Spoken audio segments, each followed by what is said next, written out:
할렐루야. 감사합니다. 예.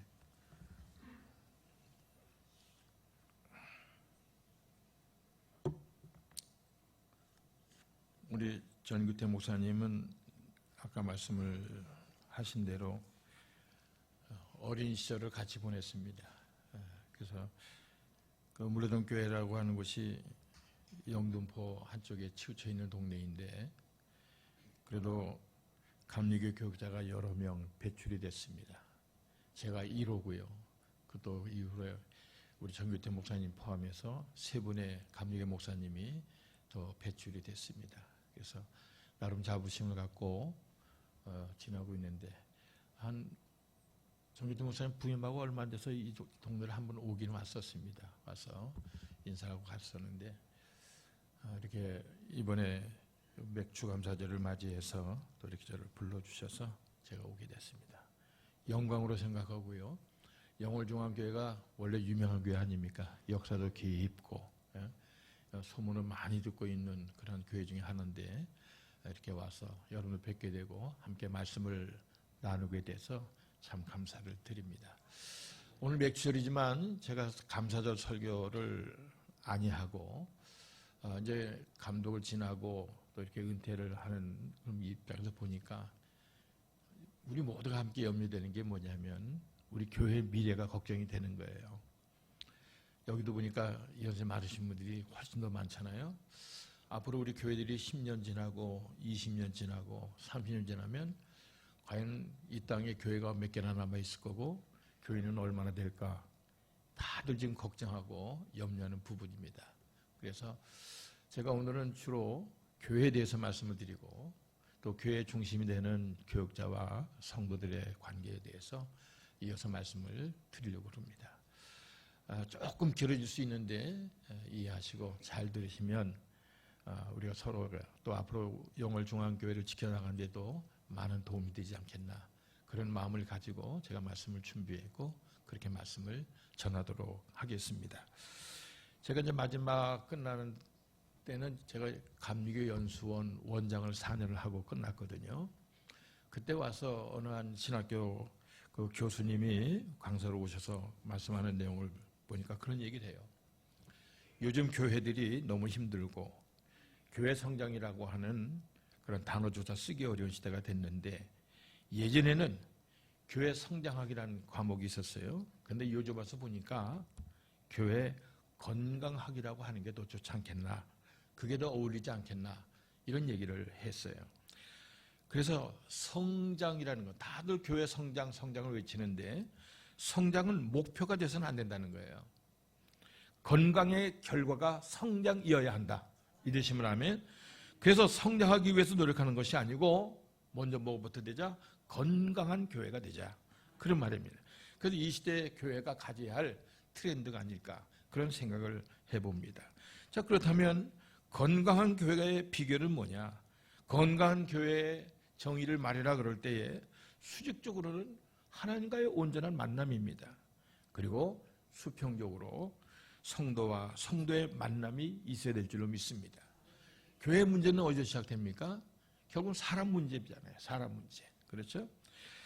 이 문제가 제대로 해결되지 않으니까 한국교회가 많이 힘들어지고 어려워지고 심지어는 창피하게 세상 법정에까지 나가는 그런 일들이 교회 안에 너무나 많이 일어나는 겁니다. 사람과의 만남, 하나님과의 만남 이것이 제대로 이루어지는 일이 있어야 되는데 그렇지 못하다 보니까 교회가 자꾸 정치적으로 변질되고 갈등, 분열을 일삼게 되고 결국 이렇게 힘들어지는 일이 많아서 이 교회가 세상에 지탄을 받는 일도 종종 있게 되는 겁니다. 자, 우리는 지금까지 이 세상을 바라보면서 염려를 많이 했죠. 이 세상이 너무 악하다. 또 이 세상이 너무 썩었다. 이 세상이 이렇게 나가면 희망이 없는데 그래서 우리가 옛날부터 하는 말 중에 하나가 이런 일들을 보면 말세다 말세야. 예? 말세다. 이런 얘기를 우리가 참 많이 했잖아요. 근데 저는 세상을 보고 말세라고 하는 게 아닙니다. 세상이 아무리 문제가 많고 부패하고 거꾸로 간다고 할지라도 걱정할 필요가 없어요. 왜냐하면 따라합시다. 세상은 원래가 그래 했다. 세상이 원래부터 죄악이 많은 거예요. 이 세상이라는 거는 원래부터 그런 건데 뭐. 창세기 6장을 보면 어떤 얘기가 나오냐면 거기 하나님의 최초의 심판이 나오잖아요. 홍수 심판이 나오는데 그 심판의 마지막 근거가 뭔지 아십니까? 왜 심판하셨어요? 하나님이 그 시대의 사람들을. 예? 세상에 죄가 많아서인가요? 하나님의 아들들이 세상의 딸과 연합했기 때문이라고 성경은 말씀합니다. 네? 그러니까 이 말은 뭐냐면 하나님의 아들들, 즉 하나님의 백성인 신앙인들이 사람의 딸들, 즉 세상의 사람들과 똑같아졌다고 하는 의미예요. 그 시대가 그렇게 됐다는 거예요. 그래서 어느 시대이든지 간에 우리 신앙인들만 바로 서게 되면 세상이 아무리 혼탁하고 아무리 어지러워져도 회복의 가능성이 있다는 걸 믿으시길 바랍니다. 다시 말해서 오늘 여기 있는 우리들이 살아있기만 하면 이 세상은 아무리 부패해서도 하나님은 그 순간을 기다려 주십니다. 그런데 문제는 교회가 무너지면 세상은 회복의 희망이 전혀 없어지게 되는 거예요. 그래서 세상이 멸망하는 겁니다. 그래서 요즘 세상이 교회를 걱정한다는 말을 종종 하잖아요. 네? 그 말을 가만히 음미해보면 의미가 있는 거예요. 교회는 마지막 희망인데 당신네 교회들마저 그렇게 썩으면 어떻게 되느냐? 세상 사람들이 그래서 걱정한다는 거예요. 교회가 망가지면 이 세상이 회복할 길이 없는 거거든요. 네? 그래서 아무리 교회가 별별이 없어 보여도 교회는 마지막까지 이 세상의 희망인 걸 기억하시길 바랍니다. 그러니까 이런 공식이 성립되는 거예요. 세상이 죄가 많아서 망하는 것이 아니고 교회가 세상을 회복시킬 능력이 없을 때 세상은 망하는 거다. 믿으시면 아멘. 그래서 우리 교회들은 이 공식을 잘 기억을 해야 돼요. 변질되지 않는 교회가 또 변질되지 않는 성도가 있으면 어떤 상황 속에서라도 하나님의 역사는 늘 새롭게 이루어 가시는 걸 믿으시길 바랍니다. 교회를 통해서 하나님을 알리고 세상을 변화시키고 구원시킬 수 있는 힘이 교회 안에 있음을 다시 한번 기억하길 바랍니다. 그런 의미에서 교회는 하나님의 마지막 히든 카드가 되는 겁니다. 마지막 비장의 무기가 바로 우리가 섬기는 교회들이다. 그런 말이에요. 욥기를 보게 되면 하나님이 사탄에게 욥을 자랑하시잖아요. 네? 저기 욥을 봐라. 세상에 저렇게 순전한 사람이 없다. 그래서 하나님이 기뻐하시며 자랑하시잖아요. 그때 사탄이가 욥을 참수하지요? 아닙니다. 하나님이 욥에게 그렇게 축복을 하셔서 그렇지 만약에 그에게 재앙을 줘보세요.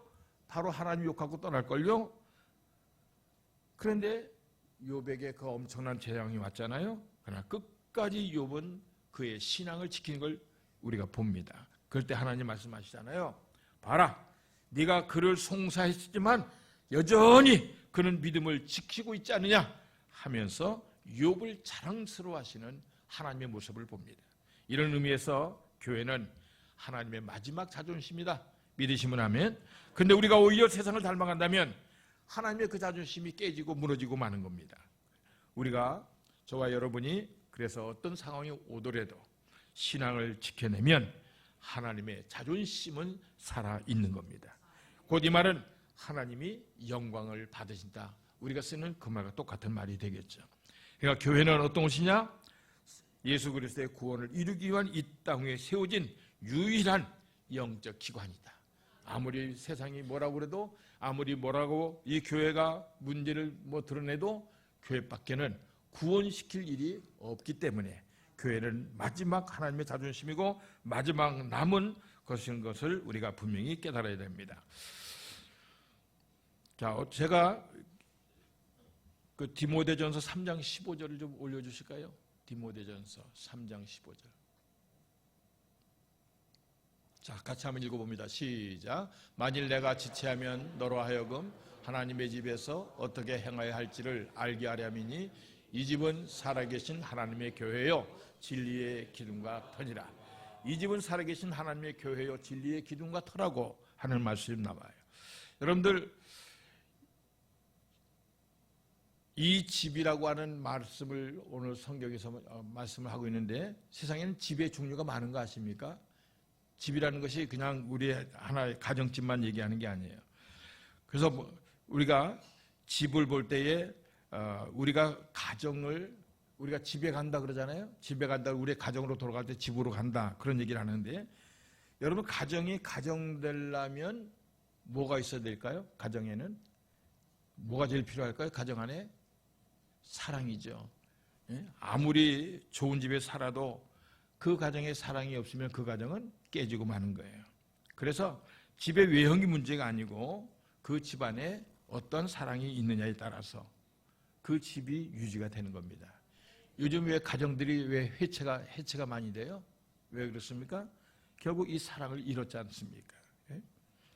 그래서 이 가정이 해체되니까 깨지고 이혼하게 되고 자녀들과 헤어지고 우리가 불량 청소년들을 양산하게 되고 이런 문제가 생기는 거 아니겠어요? 근데 가정과 더불어 또 하나의 집이 있습니다. 국가라고 하는 집이 있어요. 나라 국자, 집 같잖아요. 그죠? 한문으로. 큰 나라의 집입니다. 가정이 존립한 데는 사랑이 분명히 있어야 되지만 국가가 존립하기 위해서는 뭐가 필요할까요? 힘이 있어야 됩니다. 힘이 없으면 국가는 세우지 못해요. 우리가 이미 힘이 없어서 옛날에 일제 점령 기간을 우리가 강점기를 당한 그런 경험도 해봤지 않습니까? 그래서 국가는 힘이 있어야 돼요. 그래서 국방만 힘이 아니고 요즘은 스포츠, 문화, 뭐 이런 그 과학 이런 모든 게 국가의 힘이지 않습니까? 우리나라가 그 세계 10위권 안에 이렇게 큰 힘을 얻게 돼서 우리나라 위상이 많이 높아져 있긴 하지만 이 국가라고 하는 커다란 집이 또 하나 있어요. 그 다음에 더 큰 집이 있는 건 뭔지 아십니까? 우리가 천자문을 보면 하늘천, 따지, 거무련, 누루황, 그 다음에 뭐죠? 우주. 이게 큰 집이에요. 옛날 사람들은 우주를 큰 집으로 본 걸 기억하시길 바랍니다. 근데 우주는 뭘로 지탱이 되는지 아십니까? 가정은 사랑으로, 국가는 뭘로요? 힘으로. 우주는 뭘로? 질서입니다. 그래서 헬라어의 우주는 뭐죠? 코스모스입니다. 그게 무슨 뜻이에요? 질서란 뜻입니다. 우주는 질서로 자기의 모든 행성과 모든 항성들이 자기의 궤도를 따라 움직이잖아요. 그렇죠? 그 어느 것도 자기 궤도를 벗어나면 안 되는 거예요. 그래서 우주는 질서로 움직입니다. 그 다음에 마지막 남은 집이 뭐예요? 교회라고 하는 집입니다. 교회라고 하는 집. 어떻게 보면 가장 작은 집 같아 보여도 우리 교회라고 하는 이 집은요 가장 큰 집입니다. 왜? 하나님의 집이니까. 그래서 가정 같은 사랑이 이 안에 있어야 되고요. 또 뭐가 있어야 돼요? 힘이 있어야 돼요. 뭐 세상적인 물리적인 힘인가요? 성령의 역사, 변화시키는 그 힘. 웨슬리 통해서 영국을 변화시켰던 것처럼 우리 제자들을 통해서 사도 바울을 통해서 초대교회를 변화시켰던 것처럼 이런 성령의 능력이 교회의 힘인 줄로 믿습니다. 그 힘이 없으면 교회는 교회답지가 못한 거예요. 우주는 뭘로 움직인다고요? 질서로. 교회 안에는요 질서가 깨지면 교회는 아무것도 아니게 됩니다. 예? 교회가 무슨 뭐 제자력이 있습니까? 무슨 힘이 있습니까? 이 질서가 깨져나 버리면 교회는 아무것도 아닌 존재가 되고 마는 거예요. 그래서 하나님과의 질서, 성도와 성도 간의 질서, 교육자와 성도 간의 질서, 이 질서가 바로 되지 않으면 절대로 하나님의 교회가 바로 설 수가 없다는 걸 기억하시길 바랍니다. 제가 이제 얘기 하나 하고요. 교육자와 성도에 관해 본론적인 말씀을 오늘 성경 본문의 말씀을 이어가려고 합니다. 옛날 깊은 산 중에 호랑이와 여우가 만났습니다.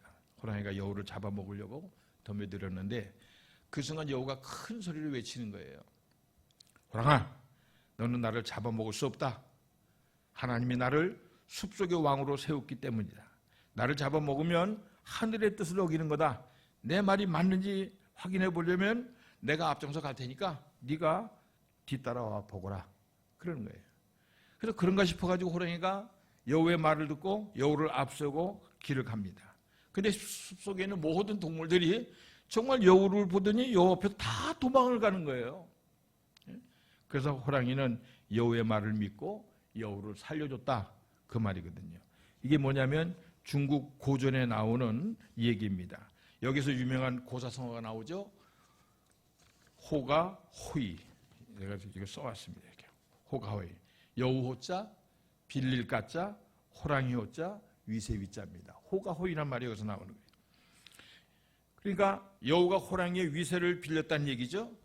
별것도 아닌 사람이 다른 사람의 힘을 빌려가지고 스스로 의시되는 것을 가리켜서 쓰는 말입니다. 이 호가 호이라고 하는 말은 옛날 그 시대만 있었던 것이 아니고 사실 오늘날도 우리 주변에 얼마든지 일어날 수 있는 그런 현상입니다.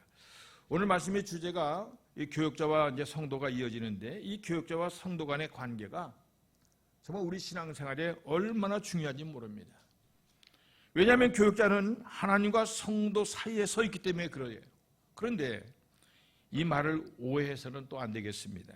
교역자의 존재가 성도 여러분보다 높다고 하는 그런 의미가 아니에요.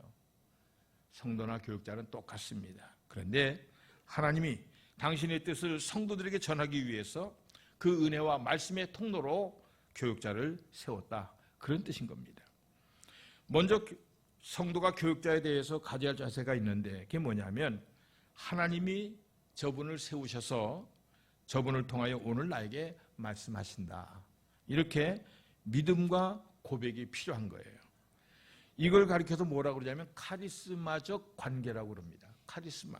우리는 보통 카리스마 그러면 뭐 완력이고 뭐 어떤 뭐 힘 있는 강력한 그런 이미지만을 생각하는데 실상 그게 아니고요. 하나님이 저분을 세우셨다고 믿게 만드는 힘이 카리스마입니다. 이것이 진정한 의미의 카리스마예요. 그래서 카리스마는 일방적인 게 아닙니다. 카리스마는 상호관계입니다. 성도 입장에서 보면 주의 종을 하나님이 세우셨구나 라고 믿는 것이고요. 우리 교역자의 입장에서는 하나님이 지금 나를 세우셔서 이 일을 섬기게 하셨다는 것을 믿고 설교를 하는 겁니다. 그럴 때 카리스마적 관계가 성립이 되는 거예요.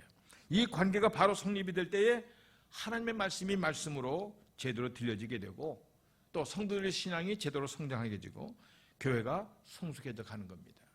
여러분들 아무리 목사가 설교를 잘해도요. 목사하고 관계가 틀어져 버리면 은혜가 안 되죠. 그 말씀을 받아들일 수가 없지요. 그래서 이 관계가 너무나 중요한 겁니다. 자, 그다음에 이제 교육자들이 성도들에 대하는 자세에 여기에 대해서 말씀을 드려보면 똑같다고 봅니다. 나는 여러분보다 난 게 없어요.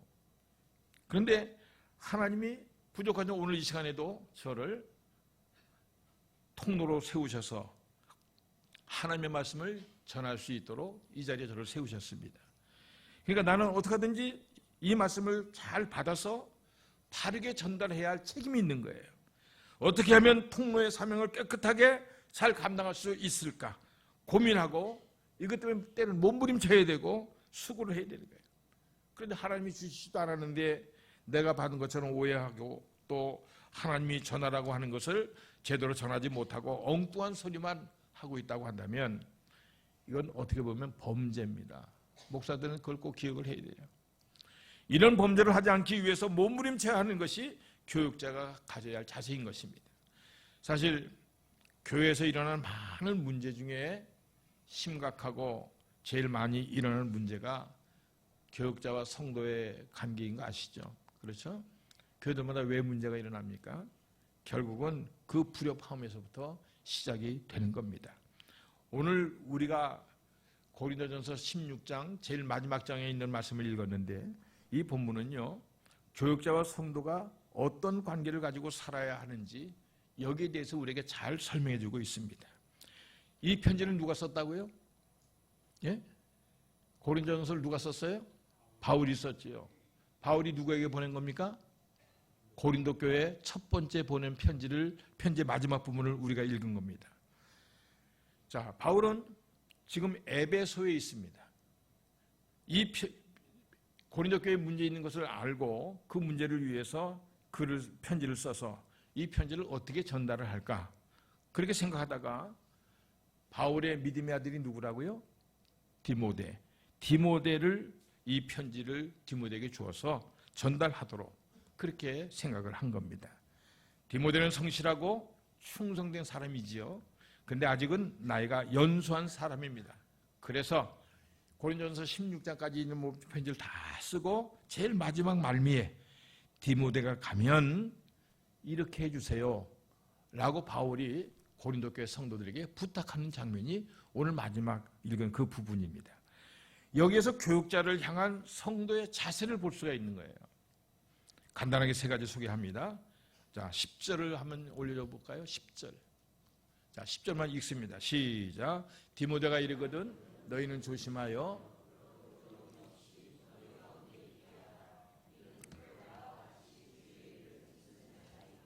아멘. 첫째는 조심하여 그랬잖아요. 조심하라는 겁니다. 그럼 뭐를 조심하라고 했겠습니까? 눈에 보이는 디모데만 보지 말라는 거예요. 디모데를 보낸 하나님이 그 뒤에 계신다고 하는 것을 기억하라는 겁니다. 그걸 조심하라는 거예요. 앞서 우리가 아까 호가 호의에 대한 얘기를 했잖아요.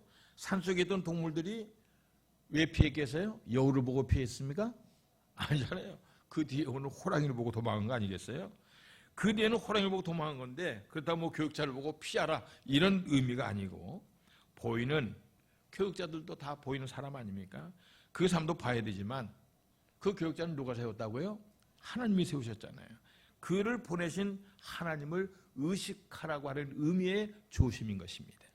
그 뒤에 계신 분을 의식하고 잘 받아들여라 이런 뜻이죠. 디모데가 가면 그렇게 잘 받아줘라 그런 얘기죠. 자, 이제 10절 중간쯤 보면 그로 두려움 없이 너희 가운데 있게 하라. 두려움 없이 하게 하라는 거예요. 교육자도요 두려울 수가 있어요. 저는 소심하고요 내성적인 사람이에요. 그래서 어디 가서 학생부 때 이렇게 할 땐 말 한마디도 못했던 사람이거든요. 교회를 개척하고 81년 1월 개척해서 저는 지금까지 그 교회에 있습니다. 왜? 난 어디 가는 게 무서워요. 네? 어디 가는 게 두려워. 그래서 한 교회에서만 평생 있었습니다. 그러니까 교육자들도요 두려움을 가질 수 있다. 꼭 아셔야 됩니다. 디모데는 지금 고린도 교회에 가서 좀 해야 할 일이 많아요. 바울의 편지를 전해야 되고 또 나름 또 개인적으로 부탁한 말도 전해야 되고 바울의 뜻을 잘 설명해서 나름 소개의 목적도 이루어야 되는 할 일이 많은 거예요. 그런데 지금 디모데가 고린도 지역을 고린도 교회를 처음 가는 거거든요. 처음 가는 곳에서 여러 사람을 대하는 게 나이도 연소한 디모데에게 있어서는 쉬운 일이 아닌 겁니다. 그렇기 때문에 바울은 이 연소한 디모데를 염두에 두면서 디모데가 가서 그 일을 할 때에 두려움 없이 눈치 보지 않고 일을 잘 할 수 있도록 당신네들이 잘 배려하고 디모데를 편하게 대해줘라. 이런 부탁을 하는 거죠. 우리가 교회 안에서도 보면 자, 교육자는 혼자입니다. 뭐 하나 큰 교회 가면서 몇 되지만 어쨌든 혼자 또 한둘인데 성도도 많잖아요. 임원들도 많잖아요. 그러니까 이 인원이 많고 적음을 따라서 때로는 불편할 수도 있고 그럴 수도 있는데 두려움이 없이 목회자들이 목회를 할 수 있도록 사역을 잘 할 수 있도록 편하게 대해주는 것이 성도들이 해야 할 자세인 걸 믿으시길 바랍니다.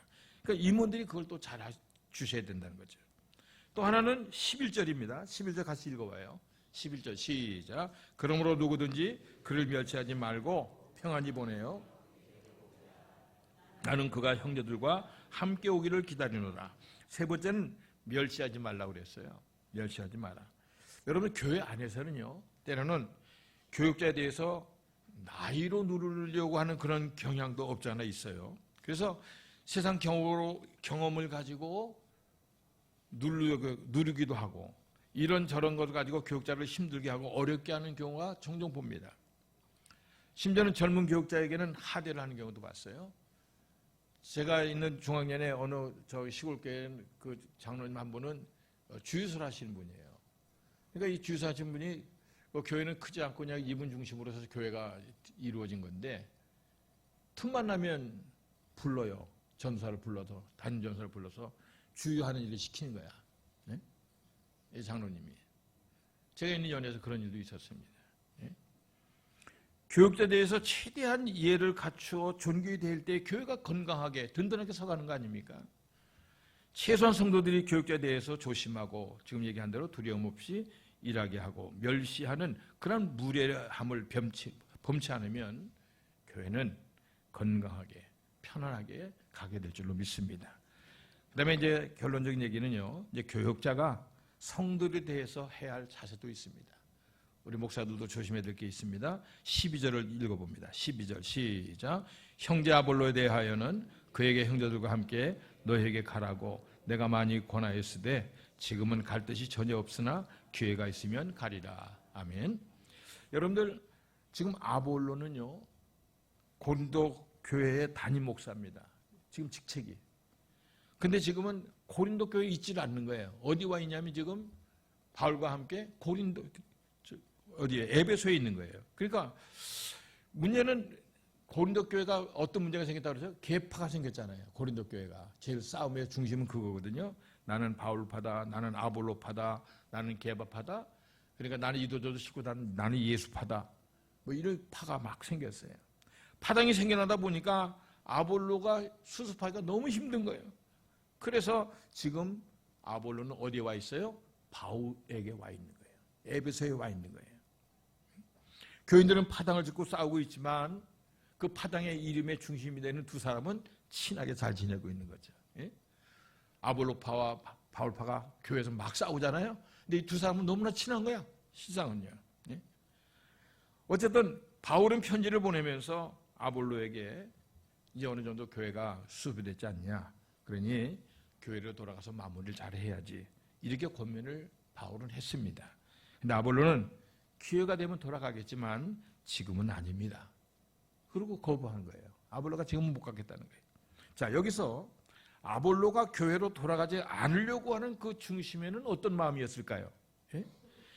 이것이 12절 속에 담겨있는 뜻입니다. 지금 고린도 교회로 돌아가면 아직 분쟁이 끝나지 않으니까 복잡해질 거니까 그냥 여기 머물러 있는 게 속은 편하지 않겠나?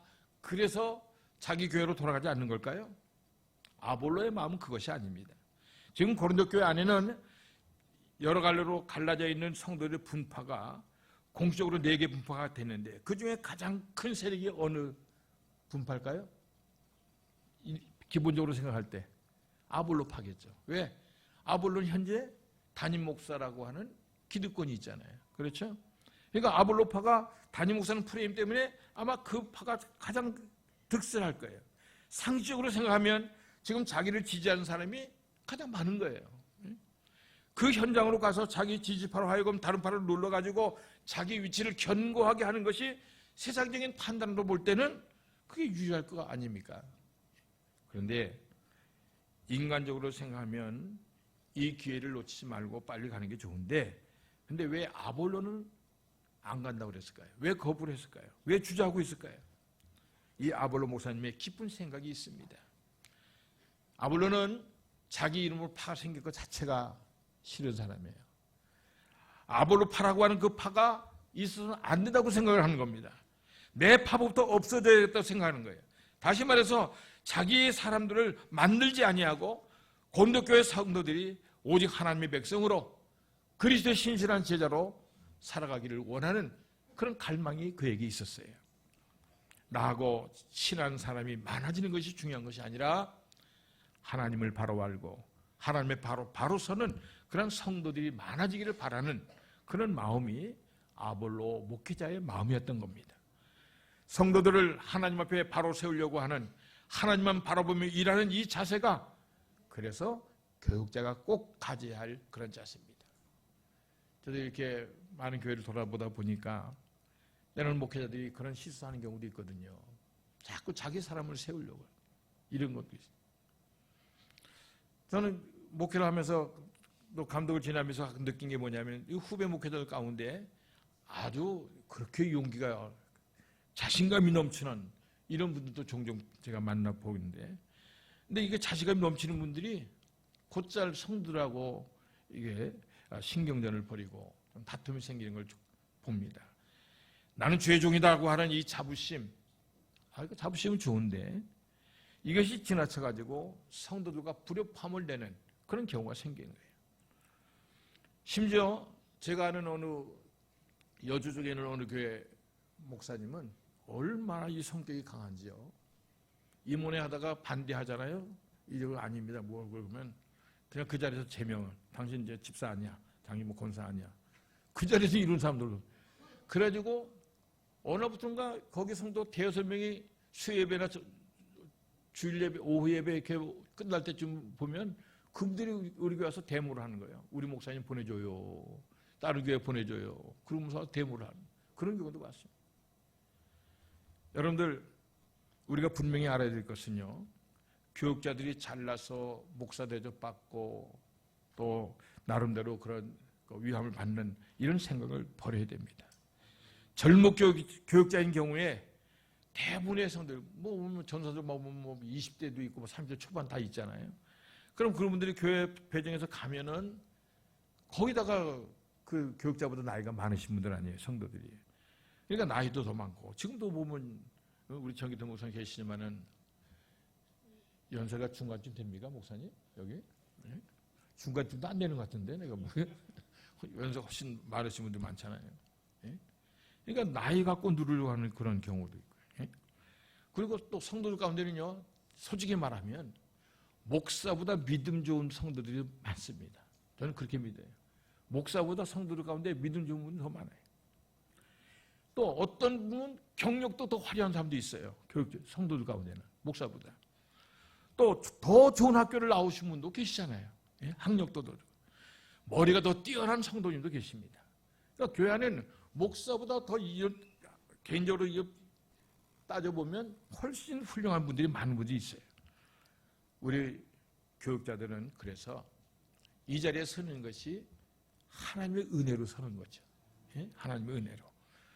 내가 잘나서 서는 것이 아니니까 정신 차리고 절대로 성도들을 가볍게 보지 말고 무시하지 말고 그렇다고 무서워하지도 말고 오직 하나님이 나를 여기 세우셨고 나는 어떻게 하면 이 교회에서 내가 바르게 헌신할 것인가 생각하면서 내가 맡은 부분에 최선을 다하는 그것이 교육자가 해야 할 자세인 걸 믿으시길 바랍니다. 그래서 교육자와 성도의 관계는 서로를 섬기는 거예요. 서로를 섬기는 겁니다. 그런데 많은 교회에서 이 관계가 제대로 정립이 되지 않으니까 분란이 일어나는 거고요. 상처를 입는 일들이 일어나는 겁니다. 저는 교육자 입장에서 성도들에게 교육자들의 부끄러운 모습을 보일 때마다 민망하고 때로는 안타깝고 죄송할 때가 많습니다. 적어도 우리가 목사가 됐다고 해도 때, 교육자가 된다고 할 때 첫 번째 조건이 뭐예요? 세상의 욕심 다 내려놓고 출발하는 거거든요. 예? 아무리 세상에서 다른 걸 잘 나가고 하다가도 목사가 되겠다고 하는 건 그런 거 다 버리고 목사 되는 거 아닙니까? 근데 요즘 주변을 돌아보면 그렇지 못한 경우가 종종 있어요. 성도들 보고는 하나님만 바라보라고 설교도 하는데 오히려 일부 교육자들 정말 일부입니다. 이분들이 더 세속에 민감해 가지고요. 그래서 그런 행태를 보면서 제가 어떤 느낌을 갖냐면 내가 성도라도 속았네 그런 마음을 가질 때가 없지 않아 있습니다. 안타까운 것은 교육자에게 받은 상처는 제일 오래 가요. 그러니까 목사들이 교육자들이 얼마나 조심해야 되고 얼마나 세심해야 되고 하는지 모릅니다. 목회자하고 교육자하고 다투고 마음이 엇갈려서 힘들 때 이 상처는 가장 오래 가는 거죠. 성도들끼리 하는 것보다 훨씬 더 많은 상처가 깊게 들어갑니다. 그래서 참 안타까울 때가 많고요. 교육자와 성도는 어쨌든 우리 영월중앙교회도 하나님이 이렇게 100년 넘도록 이 교회를 지켜오셨지 않습니까? 이제는 앞으로 우리가 세대가 변하면서 어떻게 될지 어떻게 알아요? 이제 우리가 이 건강한 교회를 만들어서 여러분 다음 세대에 이 교회를 잘 물려줘야 될 거 아닙니까, 여러분들? 오늘 몇 가지 말씀을 제가 두서없이 전했지만 잘 마음에 생각하시면서 앞으로 영월중앙교회가 더 크게 부흥하고 또 건강한 교회가 돼서 누가 뭐래도 영월중앙교회는 굳건히 서서 다음 세대를 일으키고 하나님의 거룩한 은혜를 이어갈 수 있는 이 지역에 정말 굳굳이 서 있는 아름다운 영월중앙교회가 되기를 주의 이름으로 축복합니다. 꼭 그러한 교회가 되도록 저도 계속해서 이 교회를 위해서 기도하겠습니다. 여러분들에게 하나님의 축복과 은혜가 늘 넘쳐나기를 또 이 감사절을 맞이해서 또 여러분들 마음속에 이 감사의 마음을 통해서 더 큰 영광을 하나님께 돌려드리는 여러분 모두 되시기를 주의 이름으로 축복합니다. 기도하겠습니다.